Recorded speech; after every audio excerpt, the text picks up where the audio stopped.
और फिर वक्फ इवैक्यू प्रॉपर्टीज़ जो है वो ख़ास तौर से देश में पूरी जगह पर और पंजाब हरियाणा में बहुत है, वो अब गवर्नमेंट कस्टोडियन में चले आएंगे। तो वक्फ बोर्ड से हम उसको लूज कर रहे हैं। जो ये एक्ट बनाया गया, बिल को पास किया गया, उसमें इतनी कमियां हैं कि एक मजाक के तौर के ऊपर उसे देखा जा सकता है। ओवैसी साहब और इम्तियाज़ जलील दोनों लगे पड़े हैं वक्फ बिल को ख़त्म करने के लिए। जब तक ये बंद नहीं हो जाता ये दोनों चुप नहीं बैठेंगे। हेलो एवरीवन, स्वागत है आप सभी का एक और नई वीडियो में।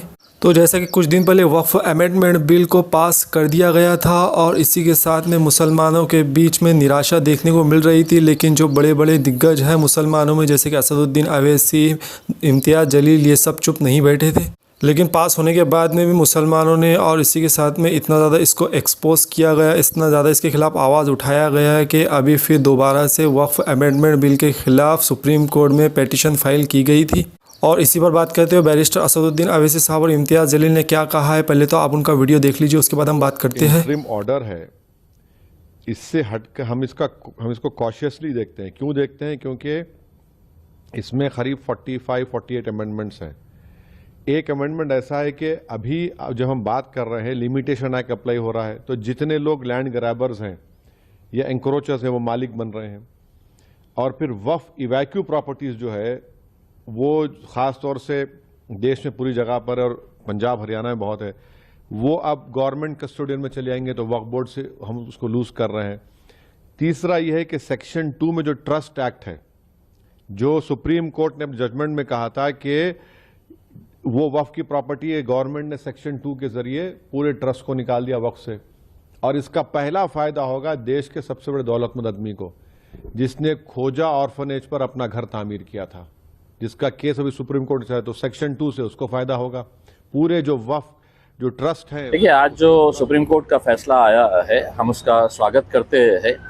यकीनन जब सुप्रीम कोर्ट कोई पिटीशन एडमिट करती है तो वो देखती है कि इसके अंदर कितनी सच्चाई है और कितना झूठ है करके। तो सुप्रीम कोर्ट को कहीं ना कहीं लगा है कि भाई ये इसके अंदर जो दादागिरी करके अपने सिर्फ आंकड़ों के बल के ऊपर जो ये एक्ट बनाया गया, बिल को पास किया गया, उसमें इतनी कमियां हैं कि एक मजाक के तौर के ऊपर उसे देखा जा सकता है। यानी कि अगर मैं उदाहरण दूं कि किसी ने ये साबित करना कि 5 साल तुम प्रैक्टिसिंग मुस्लिम, तो 5 साल का मतलब क्या है कि मैंने हर 5 वक्त की नमाज जो रोज़ पढ़ते हैं, तो जाके हमने मोदी साहब से सर्टिफिकेट लेना कि साहब मैं 5 साल बराबर से नमाजें पढ़ता रहा, मैं हज को गया, मैं ज़कात देता गया। तो ये सब चीज़ें जो है ये सब बकवास जमा करके सिर्फ मुसलमान लोगों को परेशान कैसा किया जाना चाहिए, बस उस इरादे से किया गया है। सुप्रीम कोर्ट ने इस बात की भी दखल ली है कि जो नॉन मुस्लिम्स को इसके अंदर इंक्लूड किया जा रहा था उसके ऊपर भी रोक लगाई है। हमें उम्मीद है कि 5 तारीख के बाद जब रेगुलर इसकी हियरिंग होगी तो बैरिस्टर असदुद्दीन अवैसी साहब की जो पिटीशन है, जो सबसे पहली पिटीशन फाइल की गई है, उसमें इतने स्ट्रॉन्ग पॉइंट्स है कि मैं नहीं समझता हूँ कि अगर अदालत ये पूरा सुनेगी तो इंसाफ मिलेगा और यकीनन ये इसको नलीफाई किया जाएगा। तो देखा, असदुद्दीन अवैसी साहब ने डायरेक्ट पॉइंट की बात की है कि वक्फ बिल जो छोटा सा नाम लग रहा है, ये पास होने के बाद में कितना कुछ गलत होने वाला है उस पर बात की है और पूरे लॉ एंड ऑर्डर के साथ में उन्होंने सब कुछ एक्सप्लेन किया है।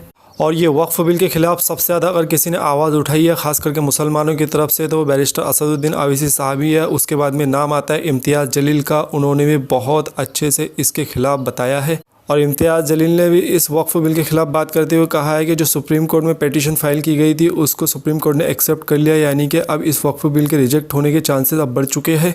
तो वक्फ बिल पर आपको क्या कहना है? जो भी कुछ कहना चाहते हैं सारी बातें नीचे कमेंट्स का जरूर बताइए और आने वाले टाइम में ऐसी न्यूज़ के लिए इस चैनल को भी सब्सक्राइब कर लेना।